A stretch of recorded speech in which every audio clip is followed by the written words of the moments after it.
Palace లో నక్షి మేళా సందర్భంగా free shipping across the world. నమస్తే రమగారు. నమస్తే జయ. రమగారు, గర్భాశయ తొలగింపు పూర్వకాలంలో మాత్రం చాలా విధిగా జరిగిపోయి ఆపరేషన్స్. ఏ చిన్న సమస్య వచ్చినా అయ్యో వీళ్ళకి ఇంతే కదా వయసు, 20 ఏళ్ళే ఉన్నారు, 25 సంవత్సరాలే ఉన్నారు, అట్లా ఆలోచించేవారు కాదంట. వెంటనే ఓకే సమస్య ఉందా, వెంటనే గర్భాశయ తొలగింపు, ఈ ప్రక్రియ జరిగిపోయేది. కానీ మనకి ఆరోగ్యపరంగా కావచ్చు, హెల్త్ పరంగా కావచ్చు, చాలా టెక్నాలజీ అందుబాటులోకి వచ్చింది. డాక్టర్లు బాగా అందుబాటులోకి రావటం, విరివిగా మంచి విద్యని అభ్యసించటం, కొత్త టెక్నాలజీని అందిపుచ్చుకోవటం, దీంతో ఏదైనా సమస్య వచ్చినప్పుడు ఆ సమస్యను మనం ఏ విధంగా పరిష్కరించాలి అనేది ఆలోచిస్తున్నారు కదండి. గర్భాశయాన్ని తొలగించడం అనే కేసుల సంఖ్య అయితే బాగానే ఉంది. మన డాక్టర్ మొవ్వా మాధురి గారు, గైనకాలజిస్ట్, సీనియర్ గైనకాలజిస్ట్, ఆవిడతో ఎప్పుడు నేను ఇంటర్వ్యూస్ చేద్దాం మేడం అని అంటే వెంటనే ఫస్ట్ చెప్పేది ఇదేనండి, జయ గర్భాశయం తొలగించుకుంటామని చెప్పి నెంబర్ ఆఫ్ పర్సన్స్ వస్తున్నారు, దీని మీద అవేర్నెస్గా చేద్దామని. ఇప్పటికీ ఉన్నారమ్మా అంటే డెఫినెట్గా ఉన్నారు, డ్యామ్ షూర్గా. వాళ్ళే డిసైడ్ చేసేస్తారంట డాక్టర్ దగ్గరికి వచ్చేటప్పటికే, నాకు ఇక్కడ ఏదో సమస్య ఉంది, లేదా ఈ సమస్య ఉందమ్మా అని చెప్పగానే ముందు ఎందుకన్నా మంచిది చేసేయండి అంటే అది ఎలా అయిపోయిందంటే మన శరీరంలో ఒక పనికి రాని అవయవం కింద అలా ఆలోచించటం ఉంది రమ్మగారు. అంటే మీరు విన్నారా ఈ కేసెస్ని? అవి నాకు తెలిసే. నువ్వు పూర్వం అన్నావు, పూర్వకాలంలో జరగలా ఇవి, మనకంటే కొంచెం ముందు. అంతేనా? అంతే. అంతకు పూర్వకాలంలో, ఇప్పుడు మా మదర్ కాలంలో అవి 50 ఏళ్ళు వచ్చాక ఓవర్ బ్లీడింగ్లు అలాంటివి ఏమైనా తీవ్రమైన సమస్యలు ఉండి హ్యాండిల్ చేయలేకపోతే తీసారు, కానీ అలా ఏం జరగలేదు. మన ముందు కాలంలో మనకి ఒక 2 జనరేషన్స్ ముందు అనుకో, 5-6 జనరేషన్స్ ముందు మన అమ్మమ్మల నాడు యుటరస్ అమ్మల కాలం చెప్తా, అమ్మల కాలంలోనే అలా కొంచెం జరిగింది. అసలు బీబీసీ వాళ్ళది ఒక ఇది చూస్తుండేదాన్ని ఆ మధ్య నేను. కొన్ని చోట్ల ఊళ్ళందరికీ ఇవేట, అందరికీ గర్భాశయాలు తీసే, ఊరంతా హిస్టెక్టమీయే. ప్రతి వాళ్ళు 25, 32, 31, 30 ఇదే ఏజ్ వాళ్ళు. అంటే కనీ పెంచే వయసే, కానీ హిస్టెక్టమీలు కాదు రమ్మగారు, ఇంకా అయిపోయింది. 2 పిల్లలు పుట్టాక పని లేదు, బ్లీడింగ్ అవుతుందా తీసేసుకో, ఏదైనా ఇబ్బందిగా ఉందా తీసేసుకో, ఏం ప్రాబ్లం వచ్చింది తీసేసుకోమని చెప్పిన వాళ్ళు ఉన్నారు, తీసేసేయండి అని ఫోర్స్ చేసిన వాళ్ళు, అడిగేవాళ్ళు ఉన్నారు. నేను చెప్తాను జయ, మా ఇంట్లో సచివత ఉందా? ఇప్పుడు బాగానే ఉంది. ఆ మధ్య అది మామూలుగా కొంచెం సన్నటిది. వాళ్ళ ఊళ్ళో వాళ్ళంతా ఏమిటి ఇది పిల్లలు పుట్టినా ఇలాగే ఉంది, కాస్త సర్జరీ ఆపరేషన్ చేయించేస్తే ప్రాణం చేరుతుంది, ఏంటిటా సిజేరియన్ ఇది చేసేస్తే, హిస్టెక్టమీ చేసేస్తే అప్పుడు కొంచెం మనిషి బలుస్తుంది, కొంచెం అది చేస్తే బలవటం ఏంటంటే ఊళ్ళో అలాగే అంటారమ్మా అంటుండేది. నేను అది కనీసం ఒక 10-15 మంది పని వాళ్ళ దగ్గర విన్నాను జయ. హిస్టెక్టమీ చేశాక ఒక 3-6 నెలలు రెస్ట్ ఇస్తారు, బాగా ప్రాణం చేరుతున్నప్పుడు వాళ్ళు నున్నగా అవుతారు, బలుస్తారు, ఆరోగ్యం వస్తుంట. బొంద అసలు స్త్రీ ఆరోగ్యం ఉన్నదే గర్భాశయం వల్ల. అంతే కదా. ఒక లేడీగా డిఫైన్ అవ్వాలంటే దానికి ఏముండాలి? బేసిక్ గర్భాశయం అది ఉంటే కదా, లేకపోతే ఏముంది? ఇప్పుడు ఒక పిల్ల ఉంది, 15 ఏళ్ళు వచ్చినాయి, 16 ఏళ్ళు వచ్చినాయి, పీరియడ్స్ రాలా, అమ్మ నాన్న అయిపోతారు, అమ్మో ఏమిటి ఇంకా పీరియడ్ ఎందుకు రాలేదని. 10వ ఏట వస్తే ఎట్లా బెంబేలు ఎత్తుతున్నామో 15వ ఏట రాకపోతే అంత బెంబేలు ఎత్తుతాం. అదేదో వస్తేనే అది అమ్మాయి అవుతుంది, రాకపోతే ఏం సమస్య? అమ్మగారు 10వ ఏట వస్తే సరే ఎప్పటికైనా రావాల్సిందే కదా అనుకుంటా, కానీ ఏదో ఒకటి అలవాటు చేద్దాం అనుకుంటా. రాకపోతే ఇదివరకటి కాలంలో ఏంటంటే ఈ బర్త్ కంట్రోల్ వ్యవహారం లేక వరుసగా పిల్లలు పుడుతుండేవాళ్ళు. ఒకళ్ళకి 2 ఏళ్ళకి 3 ఏళ్ళకి పుడితే 5 ఏళ్ళకి ఒకళ్ళు పుట్టేవాళ్ళు, ఇంకొంచెం చోట్ల 10 ఏళ్ళు 20 ఏళ్ల తర్వాత కూడా మా ఫ్రెండ్స్లో చుట్టాల్లో కూడా పెద్ద అబ్బాయికి 15 ఏళ్ళు, అప్పుడు తల్లి కడుపుతో ఉన్న వాళ్ళని డజన్ల కొద్దీ తెలుసు. నేను రీసెంట్ గా కూడా చూసాను రమ్మగారు, రీసెంట్ గా కూడా విన్నాను. అదే పిల్లలు పిల్లలు డిగ్రీలో ఉన్నారు, ఇప్పుడు డెలివరీ అయిన వాళ్ళు రేర్ గా. ఇప్పుడు ఇది వరకటి కాలంలో అవి చాలా సహజంగా ఉండే. 15 ఏళ్ళు అయింది, పెద్ద అబ్బాయికి 15-16 సంవత్సరాలు వచ్చాక తల్లుల తర్వాత 3-4 కన్నవాళ్ళు మాకు సమీప బంధువుల్లోనే ఉన్నారు. ఈ 15 ఏళ్ళు గ్యాప్ ఎందుకు వచ్చిందో, ఫర్టిలిటీ లేదు అప్పుడు, ఇప్పుడు కుదిరింది. తర్వాత ఎప్పుడో తల్లులకు సహజంగానే పీరియడ్స్ పోయేవి. పాత రోజుల్లో అలాగే ఉండేది. క్రమంగా ఏమైంది, మనకి డాక్టర్లు కొంచెం టెక్నాలజీ అందుబాటులోకి వచ్చాక సర్జరీ చేయటం, ఓపెన్ చేసి సర్జరీ చేయటం, ఓపెన్ చేయకుండా సర్జరీ చేయటం, ల్యాప్రోలు అవి అవకాశాలు వచ్చినాయి, కీహోల్ సర్జరీలు అని రకరకాలు వచ్చినాయి. క్రమంగా 2 పిల్లలు పుట్టారు, 30-35 వచ్చినాయి, ఈ పీరియడ్ అన్నిటికీ అడ్డం వస్తుంది, అదొక ప్రాబ్లం. ఓవర్ బ్లీడింగ్ అవుతుంది, 7 days బ్లీడింగ్ ఉంది, 25 daysకే పీరియడ్ వచ్చేస్తుంది. ఇవి తర్వాత ఏదో కడుపులో నొప్పో ఏదో చెప్పుకోలేని సమస్యలు ఉన్న వాళ్ళు డాక్టర్ల దగ్గరికి వెళ్తే సీనియర్ గైనకాలజిస్టులు ఎవరైనా అమ్మ తీసేస్తాం మంచిది, ఇది ఇందులో ఫైబ్రాయిడ్ ఉంది, ఏదో ఒక ఇది ఉంది, తీవ్రమైన సమస్య ఇది, ఎండోమెట్రియాసిస్ కూడా ఇప్పుడు ట్రీట్మెంట్స్ వచ్చినాయమ్మా, ఇది వరకు లేవు, పెద్ద ఫైబ్రాయిడ్ ఉంది, దాన్ని ఇంకో రకంగా ఏం చేయలేం కాబట్టి రిమూవ్ చేద్దాం అంటాం. అక్కడక్కడ కనపడేది. క్రమంగా వీళ్ళు 35-36 రాగానే ఓవర్ బ్లీడింగ్ అవుతుంది, ప్రతి నెల వస్తుంది, పద నేను డాక్టర్ నాకు ప్రాబ్లం ఉంది కదా తీసేయండి అని వీళ్ళే అడగటం. తీయించేస్తే సరిపోతుంది. అదొక పనికిరాని వస్తువుగా అయ్యింది. ఎలాగైతే ఈ మన దాన్ని ఏమంటారు అపెండిక్స్ ఉపయోగం ఏంటో మనకు తెలియదు. అపెండిసైటిస్లు కూడా విపరీతంగా చోట్ల బాగుండకపోతే అపెండిక్స్ తీసి పారేస్తూ ఉండేవాళ్ళు. అది ఓపెన్ చేసినప్పుడు ఇది కూడా తీసేసేవాళ్ళు. కొన్ని జరిగేవి అట్లా. ఎప్పుడైనా ఒక డాక్టర్ దగ్గరికి వెళ్ళాం, ఒక సందర్భం ఇలా ఒంట్లో బాగుండలేదు, తరచుగా ఏవో ఇబ్బందులు వస్తున్నాయి, పీరియడ్ రిలేటెడ్ ఇష్యూస్లో బాధపడుతున్నారు. ఒక డాక్టర్ రిమూవల్కి చెప్పారు అనుకుందాం. సెకండ్ ఒపీనియన్కి వెళ్ళరా మీరు? ఖచ్చితంగా వెళ్ళాలి ఇలాంటి విషయాలకి. థర్డ్ ఒపీనియన్కి కూడా వెళ్ళాలి కదా. 3 ఒపీనియన్లు తీసుకుని మీకు ఇదే అవసరం, ఇదే చేయగలుగుతాము, ఇంకా దీనికి ఏం చేయలేము అంటే దానికి వెళ్ళాలి. బేసిక్గా మనకి హార్మోన్స్ అవి సజావుగా ఎప్పటిదాకా ఉంటాయి జయ? 10-12 సంవత్సరాల వయసు నుంచి. ఈ జనరల్ ఇదే, డాక్టర్గా తెలియదు కదా నాకు, కానీ మామూలుగా నాకు అర్థమైనంత మటుకు ప్రజలందరికీ తెలిసిందే, 50 నుంచి 55 సంవత్సరాల దాకా ఈ పీరియడ్ ఇష్యూ నడుస్తుంది. ఈ పీరియడ్స్ ఉన్నన్నాళ్ళు శరీరం గట్టిగా ఉంటుంది, ఆరోగ్యాలు బాగుంటాయి, భర్తలతోటి కొంచెం సంసార జీవితం సుఖవంతంగా గడపగలుగుతారు, హార్మోన్స్ నార్మల్గా స్రవిస్తూ ఉంటాయి కాబట్టి స్కిన్ బాగుంటుంది, లివింగ్ బాగుంటుంది. ఎప్పుడైతే ఇది స్ట్రెడ్స్ అయిపోవటం మొదలైపోతుందో, పీరియడ్స్ పోవటం స్టార్ట్ అవ్వగానే హార్మోన్స్ కొన్ని సెక్రెషన్సే తగ్గిపోతాయి.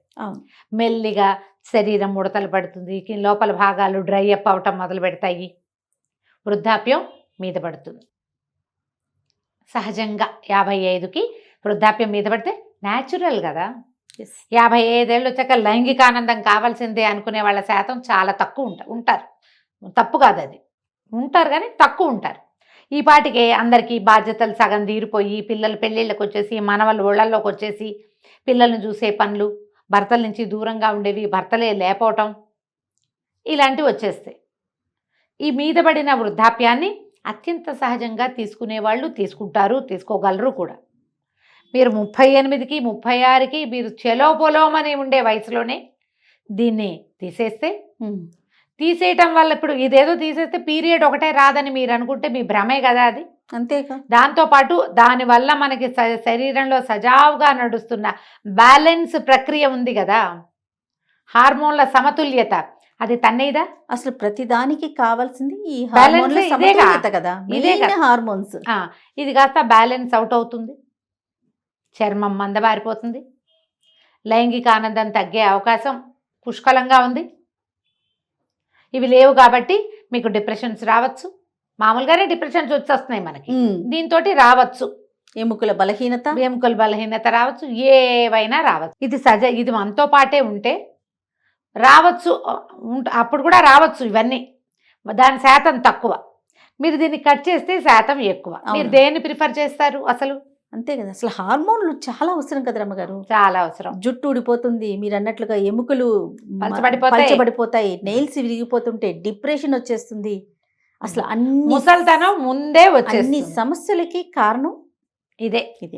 ఇప్పుడు మనకి అన్ని ప్రాబ్లమ్స్కి సమాధానాలు లభిస్తున్నాయి వైద్యపరంగా. ఎండోమెట్రియాసిస్ వచ్చిన వాళ్ళని కూడా చక్కటి ట్రీట్మెంట్స్ దొరుకుతున్నాయి. మీకు ఫైబ్రాయిడ్ ఉంది, దాన్ని సైజ్ తగ్గించేందుకు కూడా ఉన్నాయి. ఆల్టర్నేట్ మెడిసిన్ కూడా వెళ్ళచ్చు, మీరు హోమియో లాంటి మెడిసిన్స్ కూడా వెళ్ళచ్చు. అందులో కూడా వీటన్నిటికీ ట్రీట్మెంట్స్ ఉన్నాయి. పీసీఓడికి, పీసీఓఎస్కి, పిఎంఎస్కి, ఎండోమెట్రియంకి, పెద్ద పెద్ద సైజు ఉన్న ఫైబ్రాయిడ్స్కి, అన్నిటికీ మీరు ఆల్టర్నేట్ మెడిసిన్కి వెళ్ళచ్చు. దీన్ని రిమూవ్ చేసి పారేయటం వల్ల ఒకసారి ఇప్పుడు ఉపయోగం లేనిది ఏది ఉండదు శరీరంలో. భగవంతుడి సృష్టిలో మానవ శరీరంలో ఉపయోగం లేని విషయం లేదు. మనకు తెలియదు, సృష్టికి మూల కారణమే అది కదా. ఇప్పుడు మనమే ఇన్సిస్ట్ చేసి చెయ్యొద్దు. ఇప్పుడు డాక్టరే చెప్పారనుకోండి, ఇప్పుడు మీరు అన్నట్టు ఫైబ్రాయిడ్స్ ఉన్నాయి, లేకపోతే క్యాన్సర్ ఉంది, లేకపోతే ఇంకొక సమస్య ఉంది, గర్భాశయానికి ఏదో ఈ సమస్య ఉంది, ఖచ్చితంగా తీసేయాలి అని డాక్టర్ చెప్తే అప్పుడు కూడా మీరు అన్నట్లుగా ఒకరిద్దరిని చూసి- సలహాలు తీసుకొని చూసి ఎందుకమ్మా ఇంతవరకు ఉన్నారు, ఇంకో ఏడాది 2 ఏళ్ళు కాస్త బేర్ చేస్తే ఏదో ఈ మంది వేసుకోండి, 2 రోజుల్లో కాస్త బెటర్ అవుతారు, ఎందుకు ఉంచుకోండి ఏం కాదు అన్నారా ఎవరైనా, చలో వాళ్ళ వెనకాల పడి వెళ్ళొచ్చు మనం. ఇవాళ రేపు వీటన్నిటికీ ట్రీట్మెంట్స్ వచ్చినాయమ్మా, నేను హ్యాండిల్ చేస్తానని ఏ డాక్టర్ అయినా బంగారు తల్లి భరోసా ఇచ్చింది అనుకో, ఆ బంగారు తల్లి పాదాలు పట్టుకుని వెళ్ళిపోతాం ముందుకి. అంతే. ఓ 2-3 ఏళ్లలో దాని దారిన అది పోతుంది. సహజంగా ఏం రావాలో శరీరానికి అది వస్తుంది. అంతే. దాన్ని మనం బీట్ చేయడానికి ఏమైనా పైనుంచి వేసుకోవచ్చు.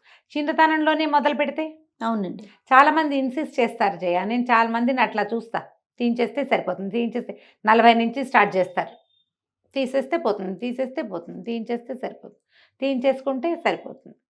50లో కొంచెం ఒక్కొక్కసారి సమస్యలు వస్తాయి. పీరియడ్స్ పోయాక మేనోపాజ్ తర్వాత కూడా, మేనోపాజ్ అయిపోయినా అంటే ఇంచుమించు రజో నివృత్తి పూర్తిగా అయిపోయింది, పీరియడ్సే లేవు, ఓ 10 ఏళ్ల తర్వాత కూడా ఏదైనా సమస్య వచ్చి ఈ షింక్ అయిపోయిన యూట్రస్ని తీయవలసిన అవసరం వచ్చిన కేసులు కూడా కనపడ్డాయి కొన్ని. ఎప్పుడో ఎవరికో జరుగుతుంది అట్లా. మనకి రెగ్యులర్ పీరియడ్ ఉండటం వల్లే మనం బాగున్నాము, మనలో ఫెమినిటీ నడుస్తోంది అని గనక ఊహిస్తే అది మనకి ఫ్రెండ్గానే తోస్తుంది, కొంచెం విసిగించే ఫ్రెండ్. దాన్ని హెల్తీగా కాపాడుకోవడానికి 100 మార్గాలు వచ్చినాయమ్మా ఇప్పుడు. అవును, 100 మార్గాలు ఉన్నాయి, తీసేయటం ఒక మార్గం అంతే. దాన్ని ఉంచుకుని దాన్ని సజావుగా నిర్వర్తించుకోవడానికి మనకి చాలా మార్గాలు ఉన్నప్పుడు మనం దానికి ఎందుకు వెళ్ళము? అంతే. దానికి వెళ్ళి ఈ ఫెమినిజంని రన్ చేసుకోవచ్చు కదా ఇంకా కొంతకాలం, ఇంకా కొంచెం జీవితానందాన్ని అనుభవించవచ్చు కదా. మనం దాన్ని ఎందుకు చెడగొట్టుకోవాలి, పోగొట్టుకోవటం ఎందుకు? అవును, తీసేయటం సులువు, మళ్ళీ పెట్టగలమా దాన్ని? ఒకసారి కట్ చేశాక ఇంకా పెట్టలేం కదా. అత్యవసరం అయితే సర్జరీలకి వెళ్ళాలి, డాక్టర్ కూడా సజెస్ట్ చేస్తారు. ఇంకా హ్యాండిల్ చేయగలిగే వాళ్ళు ఎవరైనా, పైగా వీళ్ళు ఇన్సిస్ట్ చేస్తున్నారు అనుకో జయ, పర్వాలేదు మనం మేనేజ్ చేయొచ్చు మందులతోటే అని డాక్టర్ అమ్మగారు చెప్తారు. పేషెంట్ విందుగా, పేషెంట్ విందు, వాళ్ళ ఆయన విందు, వాళ్ళ అత్తగారు విందు, వాళ్ళ అక్కయ్యో చెల్లో వస్తారు, నాబోటి వాళ్ళు నోరు మూసుకుని నుంచోని వాళ్ళు మాట్లాడతారు. చాలా అవస్థపడుతుంది, చాలా ప్రాబ్లంగా ఉంది, చాలా అసలు ఎంత అవస్థపడుతున్నాము, ఇవికి ఏమైనా వస్తే మేము వస్తున్నాము అని చెప్పి ఏదో ఒకటి చేసేసేయండి, దీన్ని ఇక్కడ ఫినిష్ చేయండి. మీరు ఒక్కటి ఆలోచించండి, అందరూ చెప్తారు. ఇది మన ఫ్రెండ్, ఎవరికి వాళ్ళకి. ఈ ఫ్రెండ్షిప్ తోటి మీరు సంతానానికి అన్నారు, ఆ సంతానం కంటిన్యూ అవుతుంది, అది మీతోటే ఉంటే ఇంకొంచెం బాగుంటుంది లైఫ్. కొంచెం దీన్ని మేనేజ్ చేసుకుందాం. ఇది ఏదైనా వచ్చినప్పుడు నాకు ఈ పిఎంఎస్ ఏమంటే పిచ్చి కోపాలు విసుగులు ఉంటాయి, మనం మేనేజ్ అవుదాం. ఆ కోపం పైకి వెళ్ళిపోయే రకంవి కాకుండా మనని మనం మేనేజ్ చేసుకుందామని మీకు మీరు డిసైడ్ చేసుకుంటే, నువ్వు డాక్టర్ మీ ఇద్దరే డిసైడ్ చేసుకోవాలి, మిగిలిన వాళ్ళకి ప్లేస్ లేదు. ఇప్పుడు మిగిలిన వాళ్ళందరినీ నువ్వు విసిగిస్తున్నావు అనుకో ఈ పీరియడ్ వల్ల, వాళ్ళు కూడా డిసైడింగ్ ఫ్యాక్టర్స్లోకి వస్తారు. అవును, వాళ్ళని రానివ్వద్దు, ఎవరిని రానివ్వద్దు. మీరు మీ ఫ్రెండ్ని సరిగ్గా మేనేజ్ చేసుకోండి. దాన్ని తొక్కిపెట్టి ఉంచడం, దాన్ని లైన్లో పెట్టి ఉంచడం, దాన్ని సజావుగా నడిపించడం మీ చేతిలోనే ఉంది. దానికి డాక్టర్ సహాయం తీసుకోండి. ఒక డాక్టర్ కాకపోతే 2-3 రకాల డాక్టర్లను తీసుకుందాం.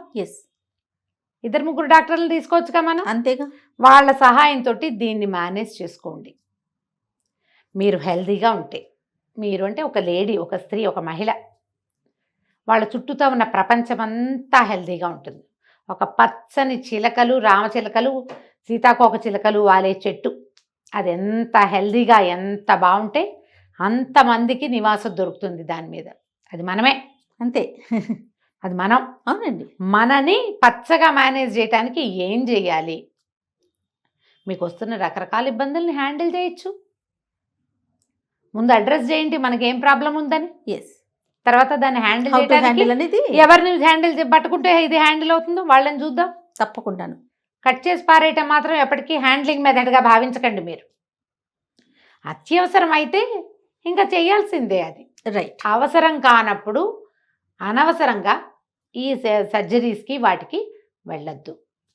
రైట్. తప్పనిసరి కాలం ఇక తప్పదు. అవును, ఆలోచించండి. డెఫినెట్గా. నమస్తే. నమస్తే జయ.